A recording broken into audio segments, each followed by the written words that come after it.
یا سیدی یا رسول اللہ،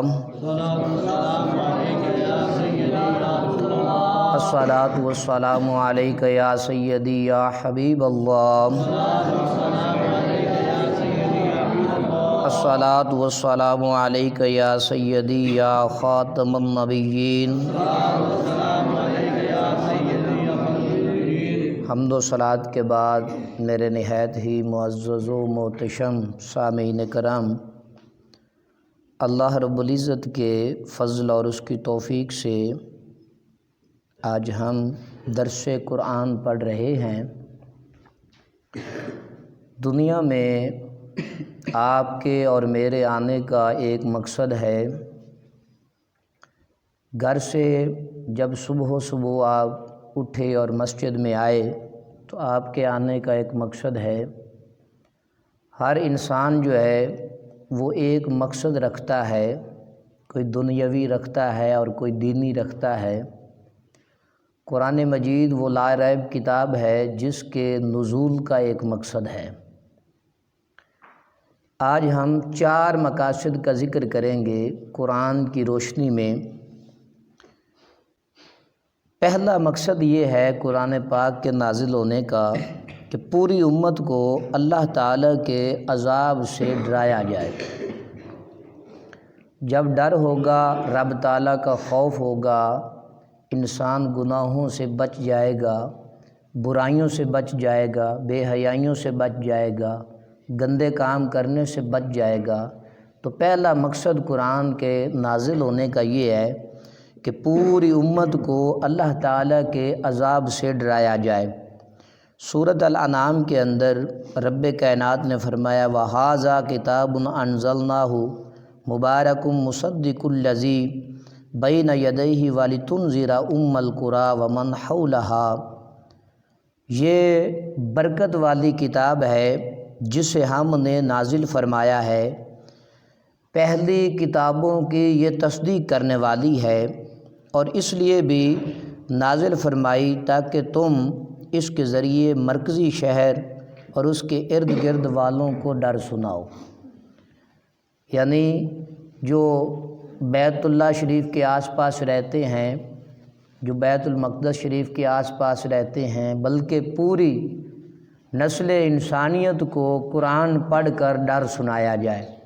سرکار دو عالم صلی اللہ علیہ وآلہ وسلم نے لوگوں کو قرآن پڑھ کر ڈر سنایا، کیونکہ حضور علیہ السلام ڈر سنانے والے ہیں، خوشخبری دینے والے ہیں، تاکہ لوگ برے کاموں سے باز آ جائیں اور اللہ تبارک و تعالیٰ کے حضور سر بسجود ہو جائیں۔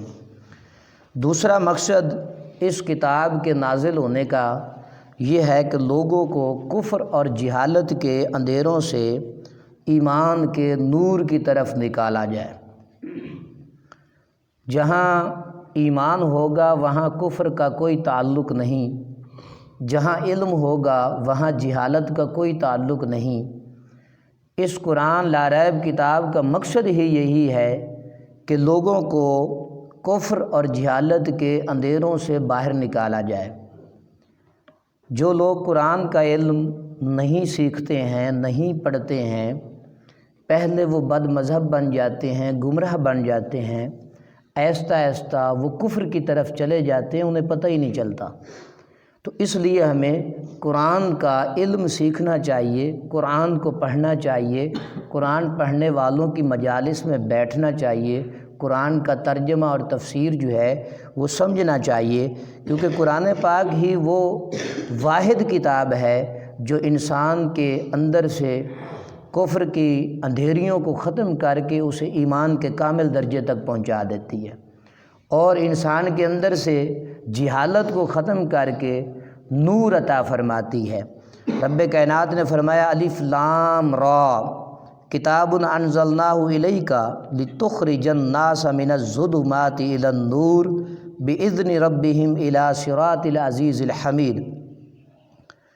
الف لام را یہ ایک کتاب ہے جو ہم نے تمہاری طرف نازل کی ہے تاکہ تم لوگوں کو اپنے رب کے حکم سے اندھیروں سے اجالے کی طرف لے کر آؤ اور اس اللہ کے راستے کی طرف نکالو جو عزت والا ہے اور سب خوبیوں والا ہے۔ یعنی یہ کتاب وہ ہے جس کے ذریعہ سے لوگوں کو جہالت کے اندھیروں سے نکال کر نور کی طرف لایا جاتا ہے۔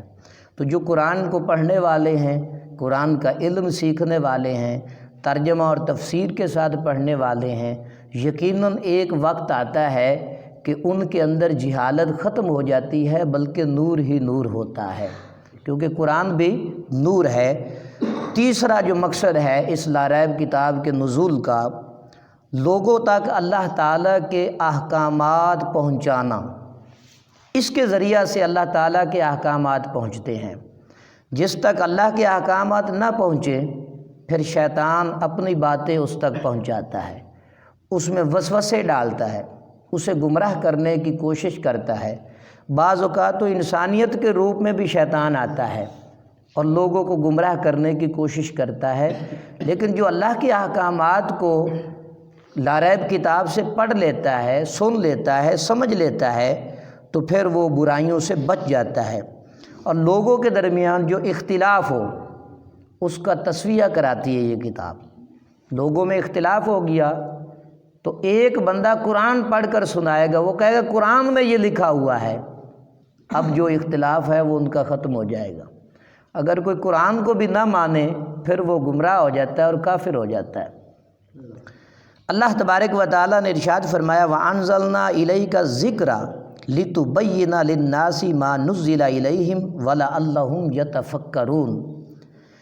اے حبیب، ہم نے تمہاری طرف یہ قرآن نازل فرمایا تاکہ تم لوگوں سے وہ بیان کر دو جو ان کی طرف نازل کیا گیا ہے، اور تاکہ وہ لوگ اس میں غور و فکر کریں۔ یتفکروا کا معنی ہے غور و فکر کرنا، یتفکرون جمع کا صیغہ کہ تمام کے تمام لوگ جو ہیں وہ تفکر کریں، غور و فکر کریں، اس کو سمجھنے کی کوشش کریں۔